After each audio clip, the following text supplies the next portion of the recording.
Good morning, everybody, and welcome to our webinar today. We're delighted that you could all join us and be here together with us. Let me share my screen and let's get started.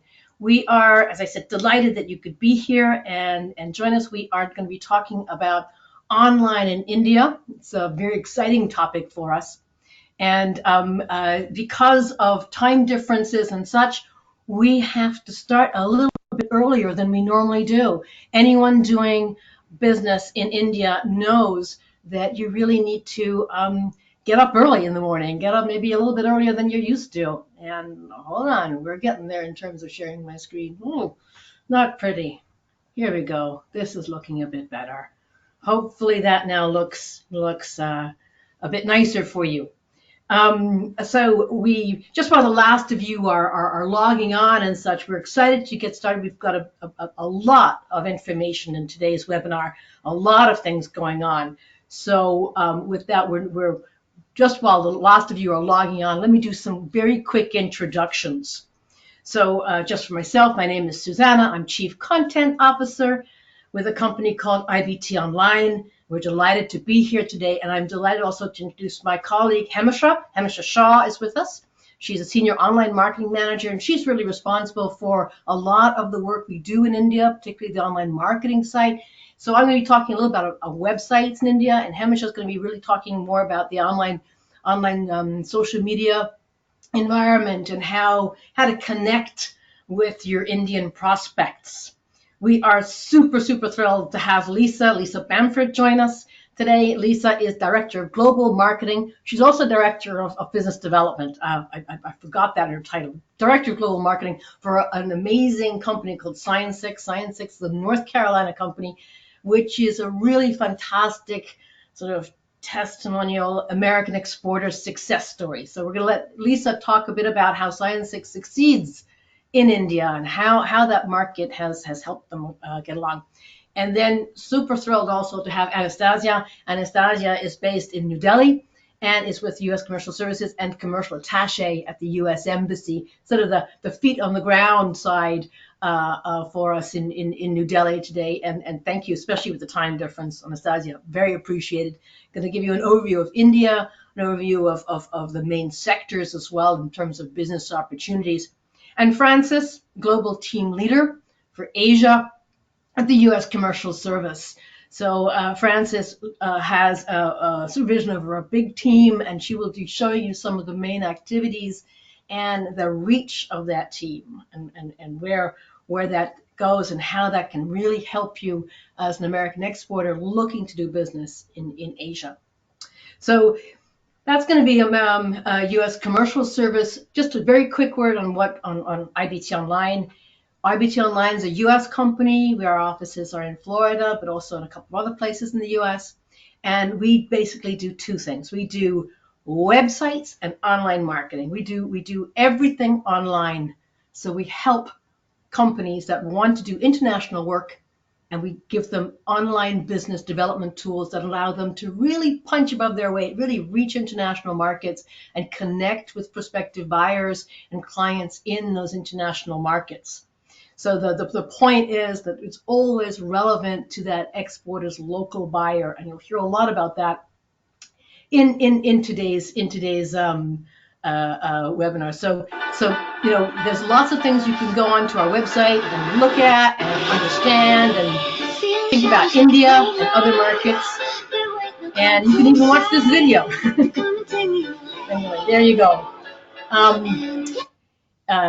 Otherwise, we also have something called online global programs. These are established in many U.S. states and are there designed for mid-cap companies, American companies who want to grow their business and their brand internationally. It's a well-trodden path. There's a lot of attributes to hook onto and get in there.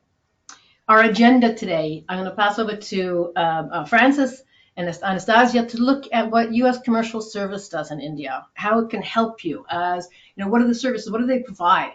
How can you connect with them? What cities are they in? And Anastasia is going to tell you a little bit also about the Indian business environment, notably the sectors that are involved and some of the key challenges, some of the key sort of, things to be wary of in those markets. So I'll leave that with Francis and Anastasia to help you with. And then we're going to ask Lisa to talk a little about ScienceX, about what the company has done, how they've succeeded in India, what did they need to get that to be a success. And then Hemish and I are going to talk a little bit more about online tools for the Indian market in particular. We're going to look closely at what we call a buyer persona in India, and then see what kind of websites you would need in that Indian market and the online social environment, which is incredibly important for your India prospective buyer. Takeaways, next steps, and a little bit of time at the end for Q&A. Please drop your questions in. As I said, there's a lot to go through. Drop your questions in. We're here. We know that your time is precious. You've taken the time out of your day. Let's make great use out of it and pull forward with this and give us your questions. We're here to help. With that, let me turn over to Francis and talk about U.S. commercial service. Francis. Sure. Thank you so much, Susanna. My name is Francis Salema. I'm, as Susanna mentioned, with the U.S. Commercial Service. I am the Asia team leader, and I also am based in North Carolina, like Lisa. Hopefully the U.S. Commercial Service is not a new organization to you. Many of you have probably participated in these webinars in the past. So I'm going to quickly go through just some of the foundational information on our agency and what we do, just in case you're new to us. And first of all, I just want to say too that I really appreciate IBT Online having us as part of this webinar. They are one of our strategic partners. And so it's important to us. We share common goals, and that common goal is helping your business succeed overseas. So with that next slide, I think if you're new to us, the biggest takeaway I would like for you to have from this webinar is that we are a federal agency and we help you grow your business overseas. That looks different for every company, right? Where you're at in your international business growth journey, whether you're new to exporting or whether it's something your company has been doing for a long time. But we have the resources and the hand-holding available to help you grow your business, however that looks like for you. And throughout the course of the webinar, we'll touch on, some of what's contained here in this slide organically in terms of how we work and how we assist. So the way we do that is through our global presence. Next slide, Susanna.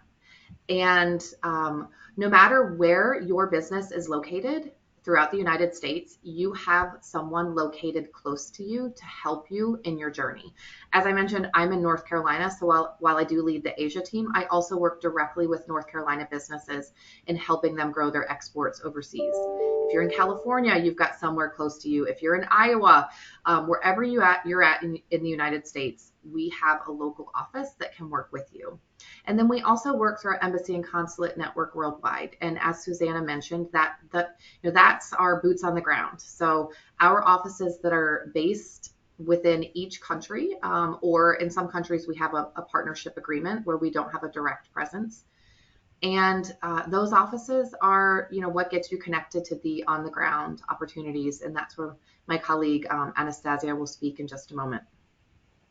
So just to talk very quickly about the Asia team that I help lead, essentially, this is an internal mechanism that we use in the commercial service to pool our vast resources and to deliver meaningful programming and information that gets to you, the exporter, to help you grow your business. You can see on the left-hand side of the screen that the Asia region is vast. And it encompasses many, many countries. And as you'll see in India alone, we have several offices. So it's a vast network. It's a dynamic region. There are tons of opportunities. And our goal as the Asia team is to help connect you to those opportunities and help you be successful, certainly in India, but throughout the region as well. And I think towards the end of the presentation today, I'll share some examples of some other upcoming events and initiatives that we have. So with that, I'm going to pass it over to Anastasia. As mentioned, she's with our office in New Delhi, and she'll be talking to you more about the sort of on-the-ground opportunities for U.S. companies in India. Thank you. Thanks, Francis. Thank you, Francis. Thank you, Susanna. I hope everybody can hear me. I am a newly arrived commercial attaché in Delhi. I actually come from the domestic field from South Carolina, so we have a Carolinian contingency here. But today I want to talk specifically about India and that map that Francis showed and said somebody's close to you at all times. In the United States, it's true, but also globally, you have to, as you're looking at the globe for your market entry, your market growth. I have quite often have conversations with people. Well, we are in Delhi, but we really want to grow in Chennai, or I am covering all of Asia region, and I say, okay, that's wonderful. Go back to your person that's close by geographically in the U.S. And tell them I want to. I've worked with Delhi. I now want to expand further, and I also want to expand into other countries, and they would help tie you together. We can do as well, but it's very important to have a very good established relationship with the person who is in your backyard because they know you, they understand you better, and they also see the bigger picture of what it is you're doing, so they can advise you best on some of these opportunities Francis is about to talk to you at the end of this presentation. That takes me to our offices in India. So we have 7 offices, and 4 of them have officers like myself, diplomats, and the diplomats get to move around the world, typically specializing in the region. So we're knowledge experts, but not quite as much as the local staff that we have here working for us. Um, and also looking out for U.S. interests and U.S. industry here. So they oftentimes are here for a very long time. They understand culture, language. You can reach out to them and ask them anything from, what kind of language is spoken in Chennai. We all assume it's English, but truly it's not. I actually have asked before, why don't officers we get training in Hindi? Because if you come to India, if you've already been here before, you realize that at the level of business making, the government, people do speak English, but otherwise, it is a bit of a struggle. So um, so that is our level. Then there's local staff, and also we manage relationships with posts where we don't have commercial officer or local staff present. For the case of India, we support operations in Nepal and Bangladesh out of New Delhi, and Sri Lanka out of Chennai. Again, more geographical sort of tie-in. Next slide. The types of assistance, I've struggled. You're going to see a lot of slides that are going to have a lot of information. I don't want to read any of it. I want to talk 2 different slides about kind of a perspective from commercial service, what all works well for you in India in particular industries and sectors. In this particular case, I really briefly want to cover things that hopefully you guys are already familiar with. If you're not, please reach out to your local U.S. Expert Assistance Center and they will gladly go over these. But for India specifically, there's a lot of gold key services. It's a one-on-one matchmaking. In India, we're very fortunate to have good relationship with the government here, government agencies here, and different ministries. So, if traditionally I've seen a lot of gold keys being B2B, in India we're actually able to provide B2B and B2G. So when you come to post, especially in Delhi, I shouldn't speak for other posts as well because the concentration of the government entities are in Delhi. However, we'll talk about it in a different slide. There's also 28 states, and each one of them has their own government and local government. So having that opportunity to be able to meet with the governments is very important. And thankfully, in India, we have that opportunity to arrange those for you. International Partner Search, and recently we introduced International Partner Search Plus. That is basically setting up, finding potential partners, and then if you cannot travel physically to India, setting up virtual appointments. Always encouraged to follow up by a trip to India to meet the people who introduce you to. Due diligence, that's across the globe. If you have a company that has reached out to you or you have heard about that you would want to do business with, but you're just not certain if they're the right partner, you can reach out and we can create a profile for you. And we will go visit the company, make sure they're there, and then speak to them, and we'll create a comprehensive report about what we've observed for you to make that decision whether or not you want to do business with them. It's also a good document to keep as a record somebody else comes and starts asking you questions. Why are you doing business with that company in India? And then single company promotions are also incredibly popular in India. Indians, in my experience, love to get together, network. I swear, I told my husband this morning that if I wanted to go to an event every day, maybe twice a day, I could, because these people are so social, and that's how they exchange ideas. Um, and so single company promotion is basically gathering stakeholders in a room, doing a presentation about your product or your services or your location, and then having the time afterwards to sort of circulate throughout the room, get to know the people there. And our staff is there to help you connect with just the right people, right? We also listen to you, who you want to invite. We propose a list of that we think is a good fit for you. But if you have people that you would want to invite, the only thing looking out there is that, again, going back to Indian culture, people RSVP very late. So sometimes we find ourselves in a situation where we're really hopeful for particular people to arrive, and we're hoping to the very last minute, or there's a little bit of unpredictability. Like, for example, tomorrow. So today it was announced that tomorrow Indian government is only going to have half day work, so we had to rearrange a bunch of meetings just because of that. So that's just a local color that we'll talk about the different on the different slide. Next slide.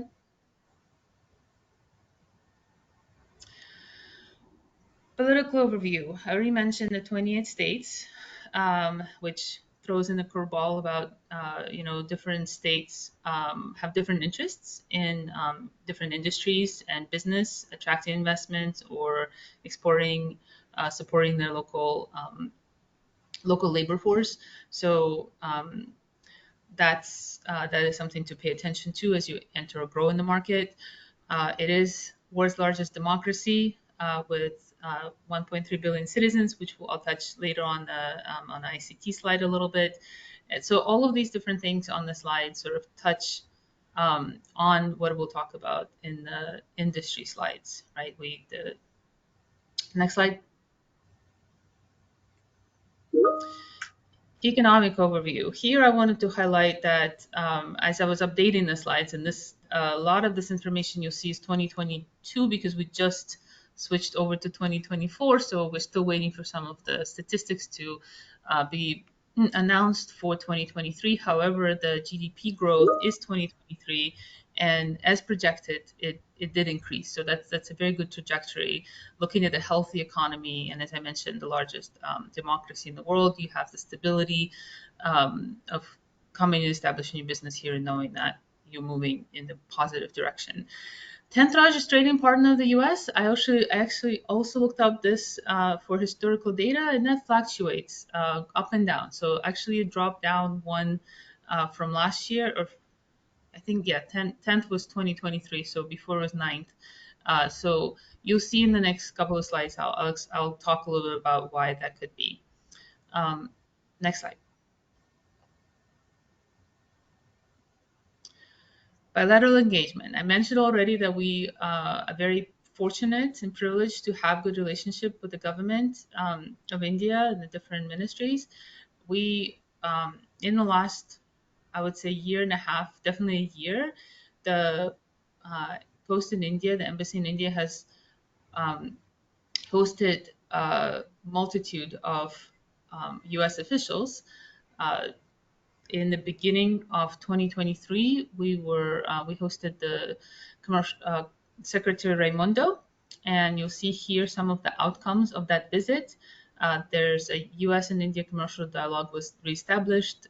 Some of the key areas of collaboration were outlined, and now there are working groups that are meeting regularly to address some of the concerns that might have fallen under those sections.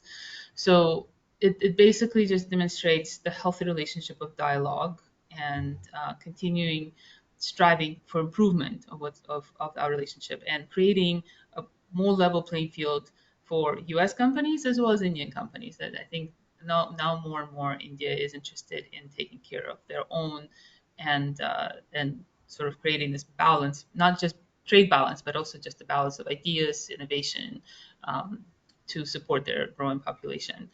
Um, let's see.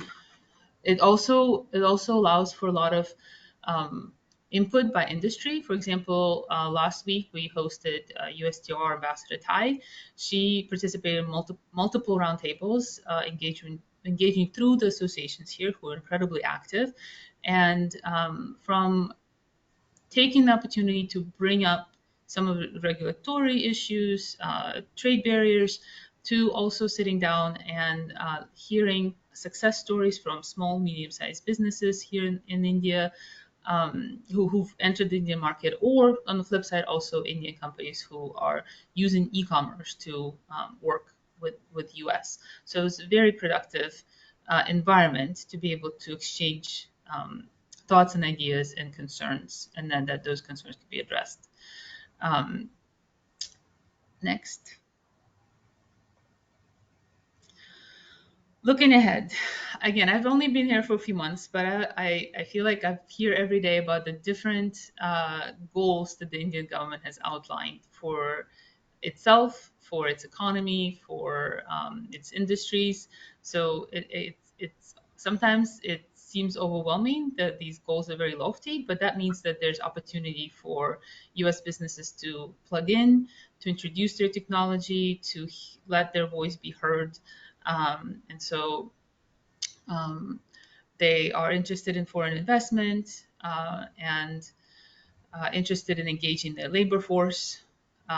There's a lot of infrastructure improvement needed, so we'll talk about it a little bit later in the slide with construction sector. And there are some challenges with regulatory reform, but they're aware of it, so that means that they're working on elevating some of the pressures. Next. The challenges. So I already mentioned the sentiment of Indian government of taking care of its own. So this made in India provisions, I hear more and more about it. Companies do raise it as a concern to us. And the embassy staff is really well aware. There's really good collaboration between interagencies. So we have communication frequently about how do we work with the Indian government, with the Indian industry. Again, not sort of a top down, telling them do it like we did or learn from us, but more of learning together, trying to find a common ground. And that challenge will be addressed in the following slide with some of the suggestions of what can be done. Bureaucracy and red tape, as I mentioned before, 28 states, local governments, they're all quite different on top of the federal government bureaucracy. So that I see as an opportunity to work with our offices throughout India, right? If there's a particular type of bureaucracy that you're encountering in east of India, then we have an office in Kolkata who should be able to address that.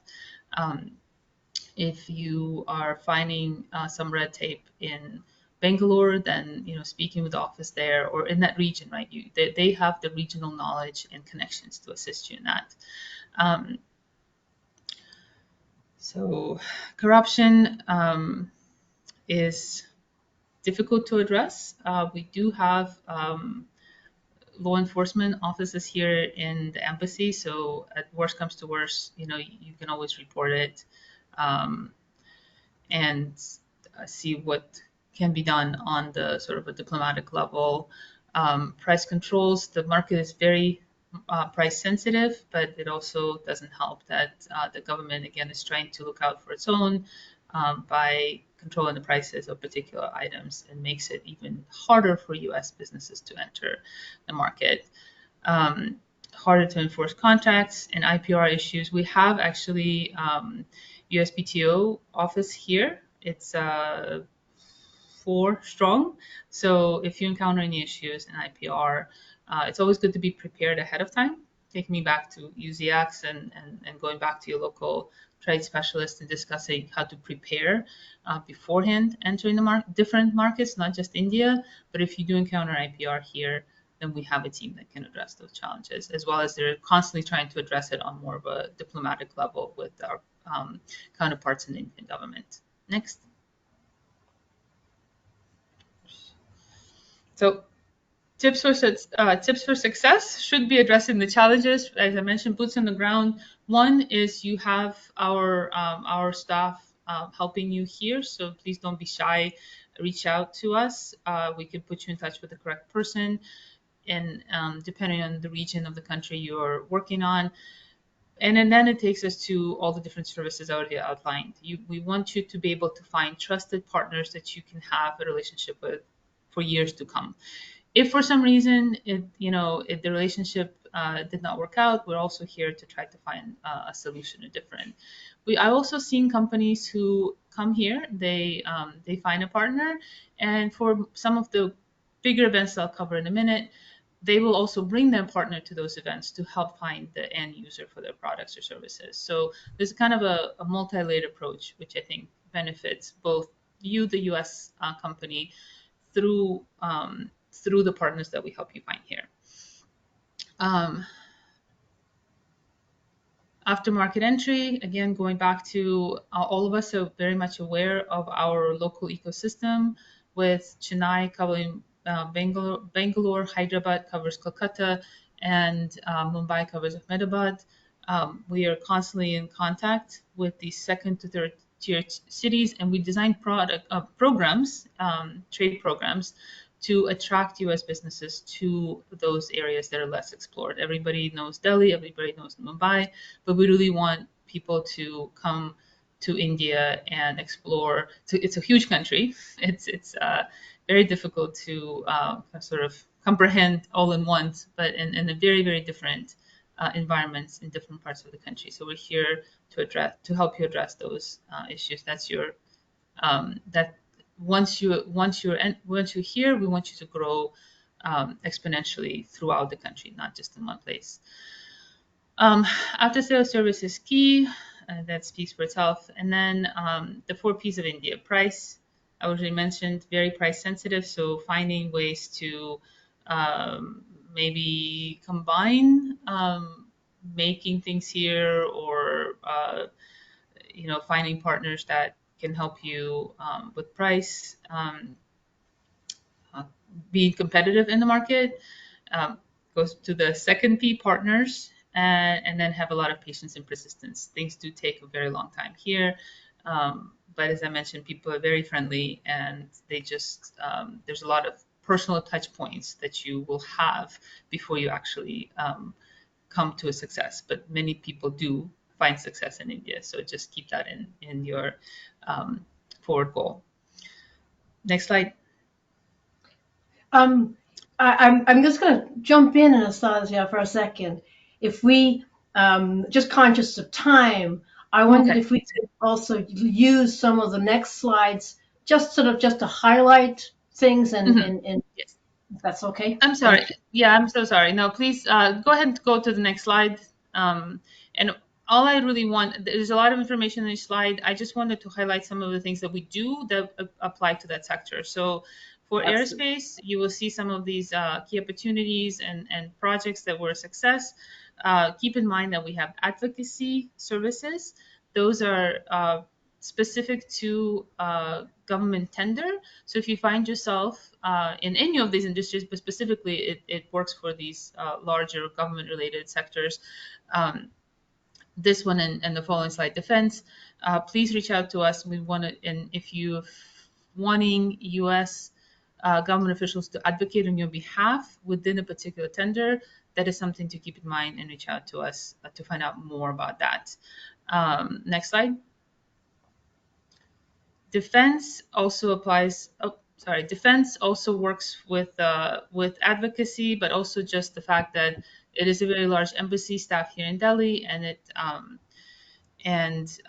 there's a lot of different agencies that can get involved in defense in defense. So this, and also infrastructure. We have ag, we have State Department, we have USAID. So a lot of infrastructure. At the same time, I would keep in mind reverse trade missions, where we take Indian government or Indian heads of companies and bring them to the United States and introduce them to US companies on your ground. So I would keep in mind that those opportunities without having to get on a plane and travel to India to meet some of the key stakeholders in infrastructure. Next slide. Next slide. ICT. I wanted to highlight our participation and support of trade shows. Even now, we have one of our colleagues in CES in Las Vegas. We bring delegations to trade shows, either in the U.S. or in different parts of the world, and we help support those trade shows by promoting participation from our geographic region. So going back to, again, without having to leave US, if you're already attending a trade show, please look up the program, see if there's International Trade Center, and see the list of delegations, pop in, make an appointment, and have a discussion with people. So next slide. Energy and environmental technology is this slide and the following slide. I wanted to highlight the programs that we have in trade missions.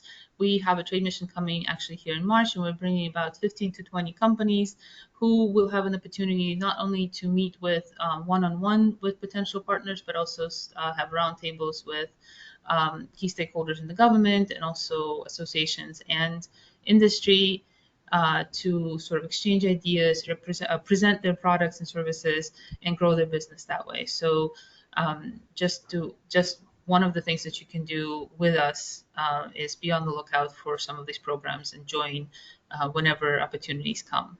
Next slide. Next slide. Healthcare would be commercial diplomacy in India. Advocacy with defense and I think aerospace I mentioned. Advocacy takes a very long time, going back to patience and perseverance. Commercial diplomacy actually is when you face a very particular issue and you want to get it resolved. We have some tools, including one where we bring together U.S. companies on one side and the Indian officials on the other side, and they are able to I think it's quarterly, and they exchange the concerns, and then they try to find a resolution. So in healthcare is very notorious throughout the world, I think, with different regulatory challenges that local governments sort of put in the way of innovation and growth. And so that would be one thing to look out for, is commercial diplomacy assistance from our offices. Next slide. And that would be my favorite success story. Education is number 2 source of international students, I believe. In graduate programs, it's actually number 1 as of last year. So a lot of students, on the flip side, we want to attract tourism and education coming to the United States. We've had really good relationships and lots of students coming to US, and also as a sort of a byproduct, also promoting tourism as well. So this is a great sector, lots of successes there. Next slide. This is just a point of reference. I believe everybody's going to get the slides, but I encourage you to look this up, Country Commercial Guide for India, trade.gov. There's lots of information that's very useful from if you're traveling here, or if you're looking into different industries. This is a very comprehensive document that gets updated every year. Next slide. I mentioned the intellectual property rights. Please feel free to reach out to that office. And then I think the next slide is basically my contact information. So thank you so much for your attention. I will switch over to Francis. Thank you so much, Anastasia. Francis, perhaps you could just talk us through a couple of the big events. Thanks. I was just going to say, in light of time, we can move past this. I think if everyone gets the link, the presentation, these are clickable links. You can just take a look at some of the other upcoming program we have, and time allowing, perhaps we can talk about this again at the end if it's of interest. Thank you very much indeed. Thank you.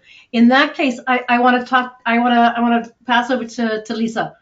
and have a real life case study, an American success story. Lisa, please. Thank you, Suzanne. Thank you for the opportunity to share our story with the attendees today.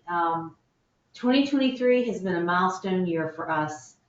And in being a small business, I hope that attendees today can perhaps relate with me in many ways and use our story as a template for their own business growth. I know that when I first got involved in with Scientix and international business growth, I felt overwhelmed. I would hear presentations like the one today and just feel overwhelmed with knowing there's all these resources out there, but it's such a highway with so many different offshoots that I didn't know where to start.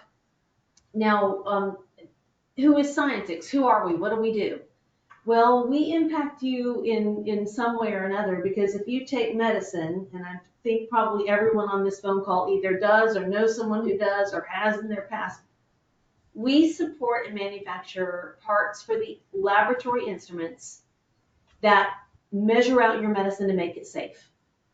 And just a quick example of that would be if you go to the drugstore and you get some Excedrin for your headache, or aspirin or Tylenol, or cough syrup, or whatever you get, you turn the bottle around and you see all these complicated terms on the back, right? Nobody can pronounce those long words, but you're putting it in your body. Well, when you look next to that active ingredient, you're going to see a milligram dosage.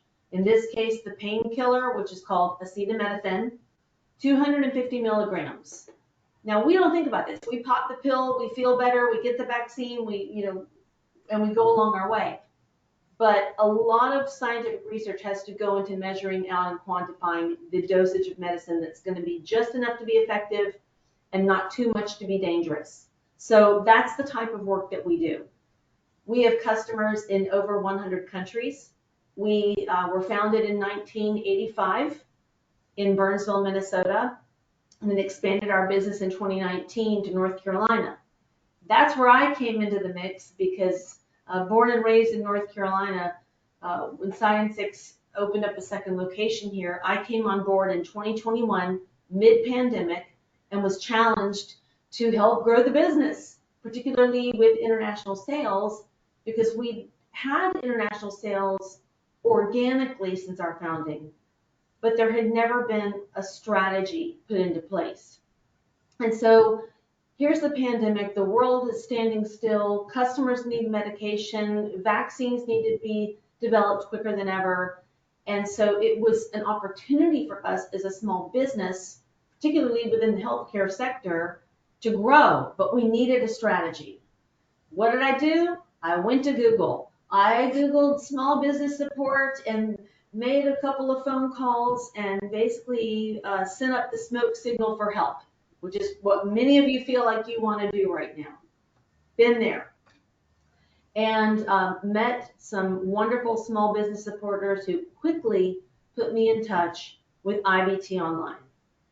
And this has been a game changer for us, because many of you may go to the trade shows and do all of the things that we have traditionally done, but now your website is the new business card.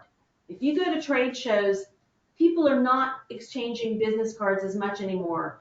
International travelers want to travel light. They don't want to go back with a big stack of cards they got to deal with when they get home. They're going to ask you, give me your website. Are you on LinkedIn? I'll look you up when I get home. So you better have a website that looks good, that looks like it has been, it's current, doesn't look like it's from, the 1980s, but it's current, it's lively, and it speaks to your audience. We had a website, and it was international facing, but we didn't have localized, customized websites for markets. India was a market we had struggled with for years, because as a small business, we don't have 500 people around the world, the active boots on the ground. We can't be everywhere.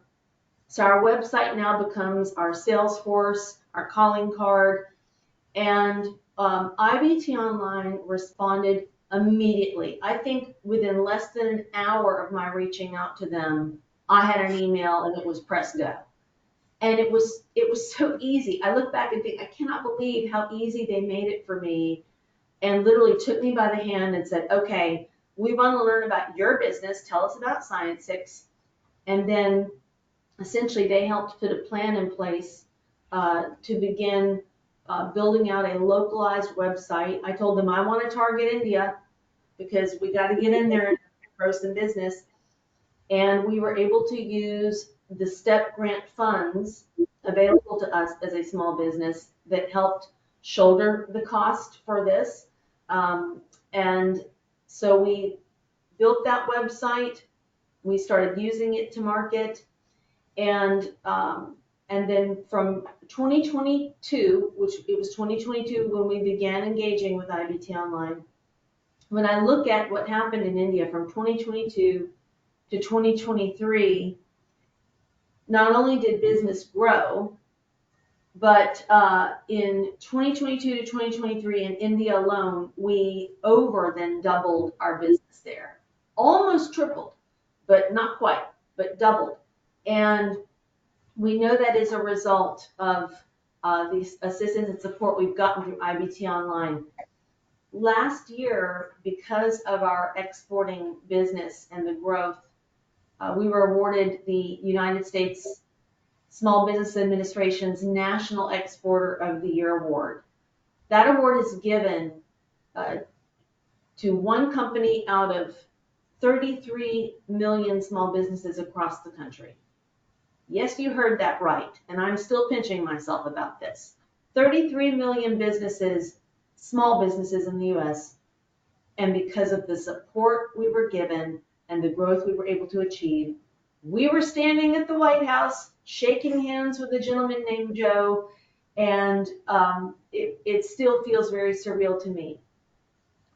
But I want to be a demonstration that if you put the right resources and get the help, it's there for you. They will make it easy for you. And so sales have grown. Now, in the last 2 years alone, Science Exhibits, we've traveled to meet customers in UAE, Nepal, Switzerland, Netherlands, France, Malta, the UK, India, Singapore, Mexico, Colombia, Canada, Dubai, Ireland, Australia, and we're about to go to Thailand and Bangladesh. For the first time this past September, we went to the Arab Lab show over in Dubai.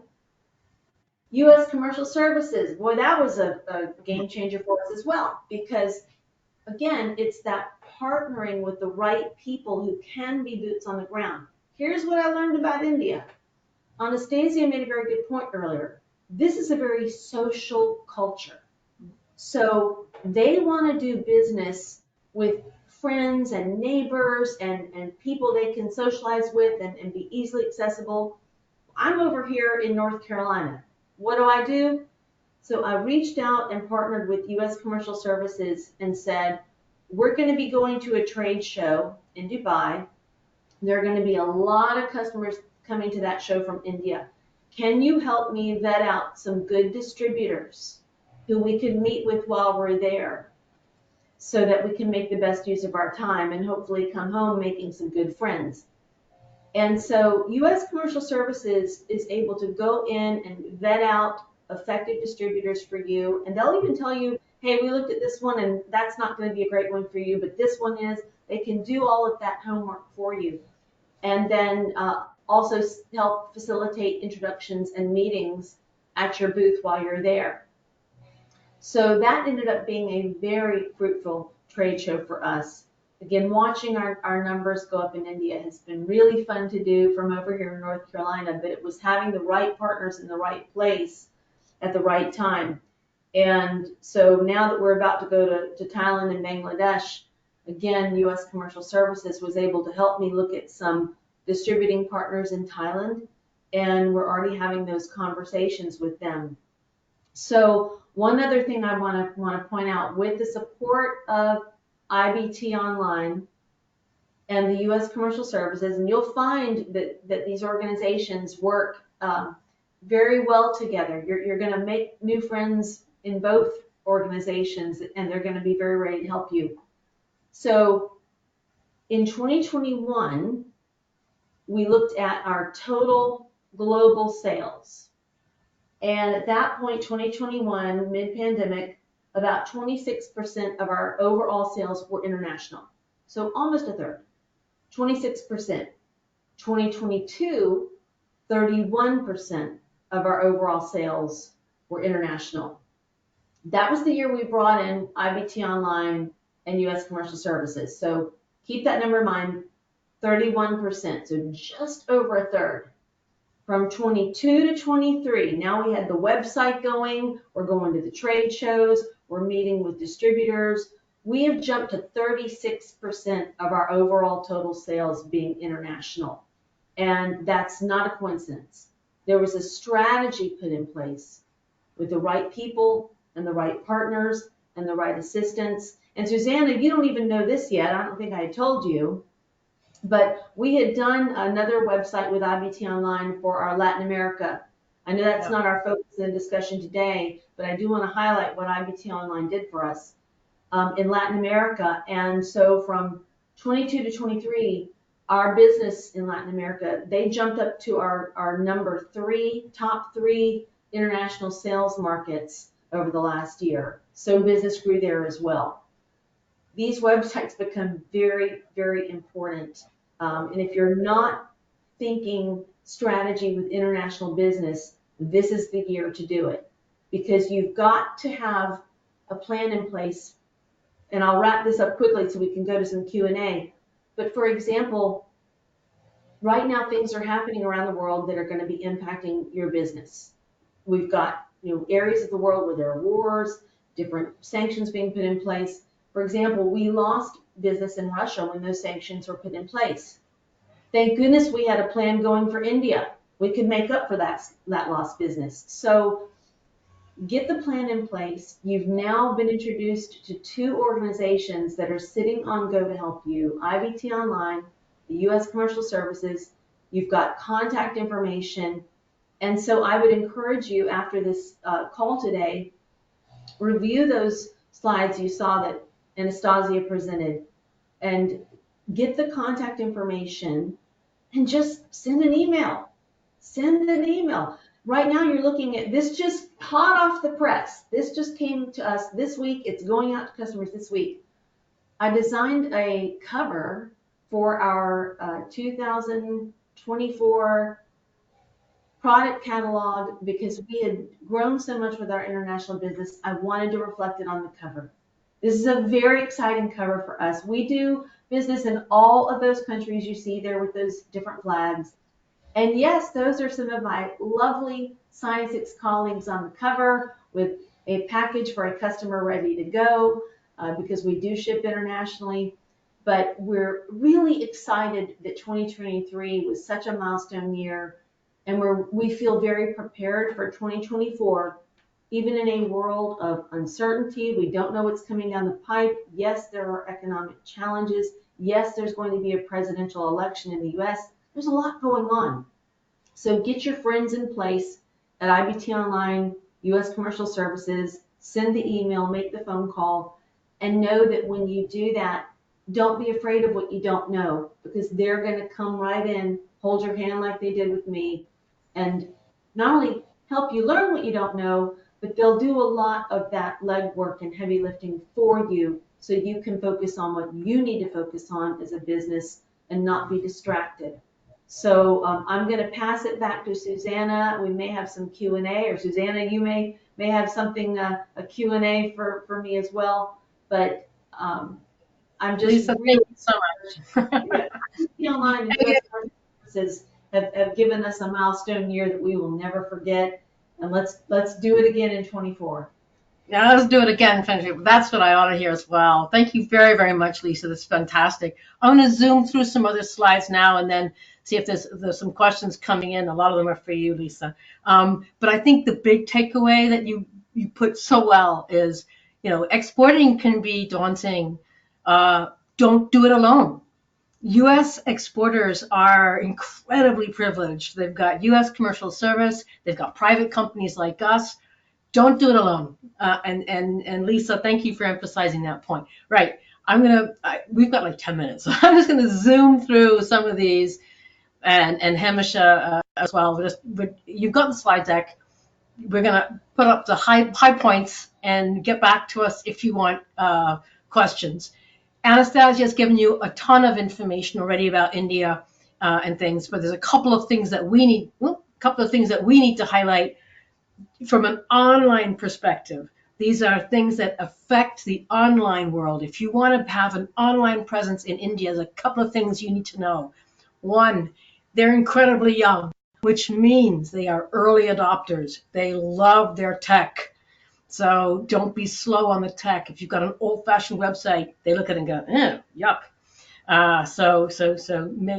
They're young, dynamic, very dynamic online environment. I want to have this huge slide here. There's like 700 million people online in India.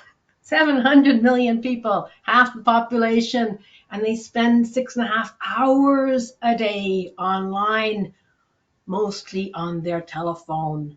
So remember, mobile enablement. Use your phone, not your desktop. Make sure your phone is enabled, your website's enabled for your phone. Make sure you've got the right WhatsApps, all of that. I wanted to highlight this as well. The red arrow is the USA e-commerce B2C. The yellow arrow is India B2C e-commerce. Okay? It's a very dynamic market. It is, however, a very different market from the US. Just one thing to know. For example, just the B2C. B2B is quite similar. B2C and B2B. Payment systems, completely different. Hardly anyone has a debit card. Hardly anyone has a credit card in terms of percentage. So there's an extraordinary way they found around it through banking systems. And that's, you got to adapt to that environment, not impose your own. So you need to make sure that you're adapting to that local environment. Next thing I wanted to point out, diversity. Anastasia already put this out there. The point is, if you're online, everybody's second language is going to be English. Okay? And that English is sometimes a little bit different from what you're expecting. And Hemisha will talk very briefly about that. So again, it's actually a very diverse place, and your online presence might have to reflect that. If nothing else, remember, online is about detail. It's about highly focused detail. So if you're unsure, focus on one place. Say, okay, India's too big for me. Mumbai, 22 million people. That's big enough. I'll start there. So conclusion slide about the overall landscape. India is extremely plugged in. It works really well with online tools. It is very mobile first. It is very early adopter for technology. They love their tech. They love their social media, very social. That socialness that Anastasia was talking about, that you heard also with Lisa, it's reflected online as well. So look at that. Average time spent using a smartphone, 5 hours a day. There you go. Right. Hemisha, really quickly, an India buyer persona. Thank you, Susanna. All right. This is a more of a deeper dive, and like Susanna said, you'll have the slides already, and we're always here to take any questions later on as well. So, when you're carving out a buyer persona, what do you need to know? In India, there are 22 different languages that are spoken. So, your target audience, what language are they speaking? Even though if English is their second language, what are the language they're speaking? Where are they living? Is it the tier one cities like Mumbai, Bangalore, Delhi, Pune? Is your audience in those cities, or are they in tier two and tier three cities? How much are they annually earning versus how much are they annually spending? Does your product and service fit in that category? And how do you figure all of this out? You have a lot of different tools. You have GA4, you have social media analytics tools. You create a buyer segment, you create a target audience segment, you develop your content, and you move forward with that to test your ads on search engines and different social medias as well. On the next slide, we'll see a little bit about how to succeed in the Indian market, where you can you need to focus on personalization. It is indeed a very social culture. So you need to focus on the personalization aspect of things. Next, you need to leverage digital channels, different social media channels, different search engines. You need to make sure you know where your target audience is and then make sure you're catering to that.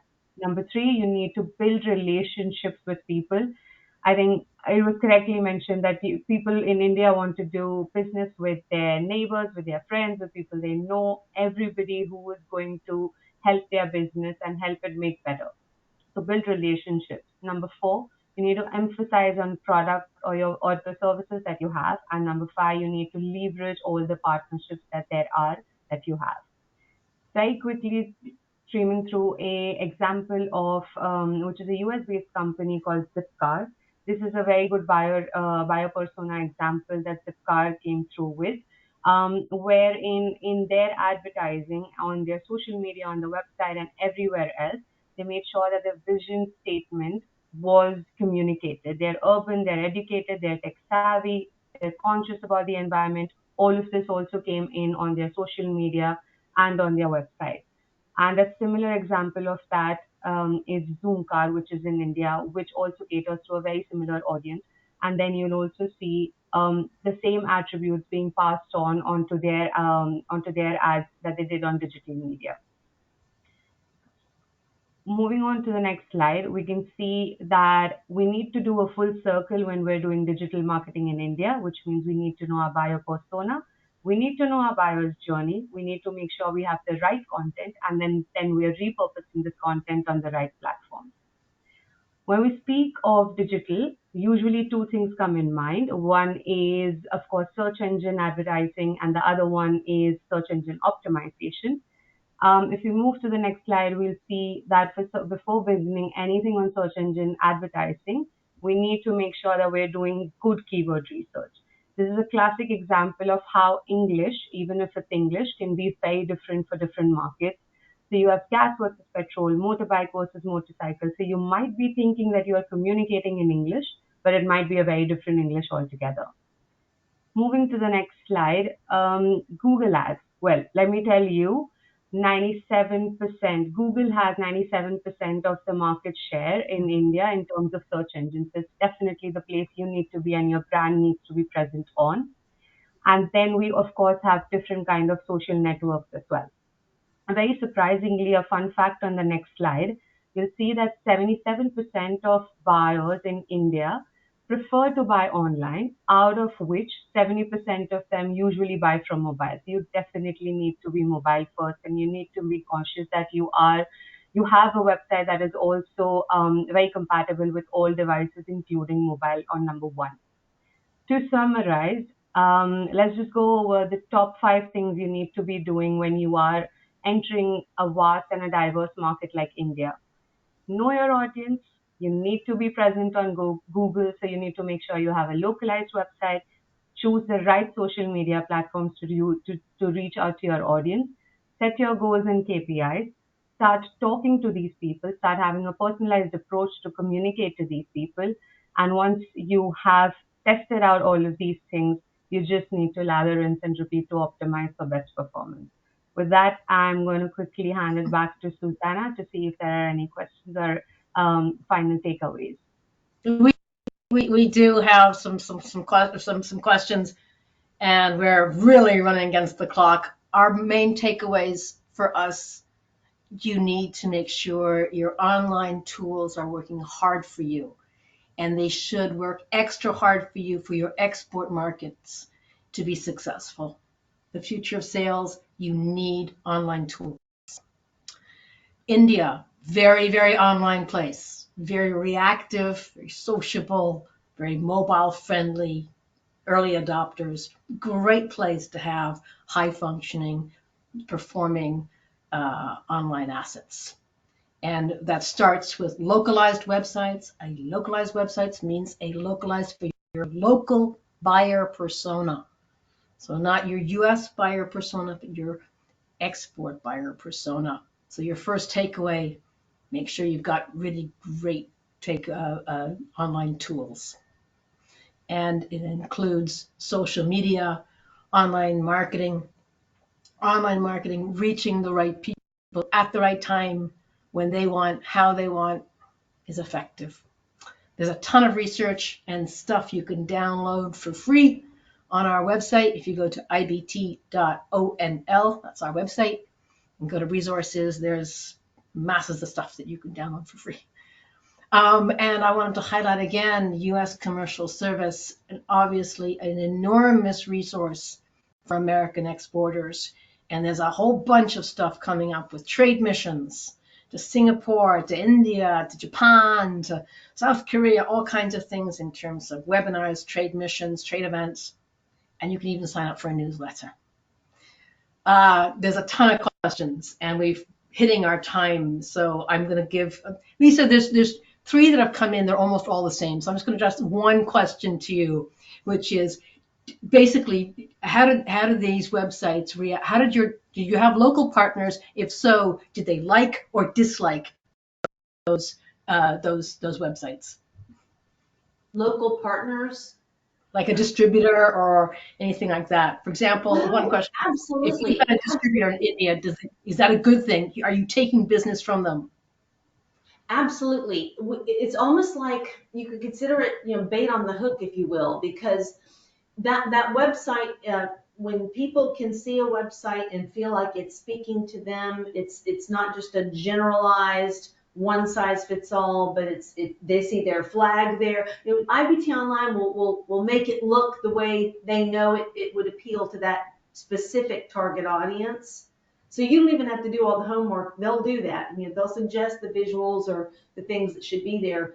Absolutely, because the distributors and the partners that are there in India can use it, and they can point their customers to it and present us well with their respective audience. So it's a really, I don't like to use the word bait, but it's just something that comes to mind, baiting the hook, to bring them back to do business with you. So absolutely, it's been a game changer, hands down. Great.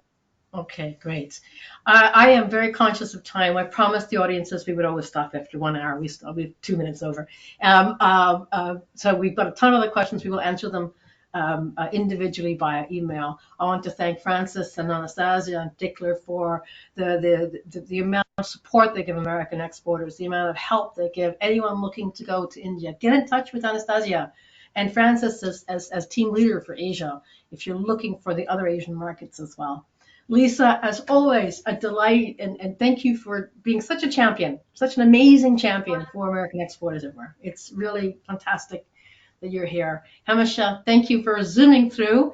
And as I said, we sort of condensed our part, but you're all getting a recording and the slide deck, and you've got our contact details if we can be of any assistance. Thank you all so much. Have a great rest of day. Namaste. And have a great rest of week, and happy exporting. Thank you all very much. Bye-bye. Bye.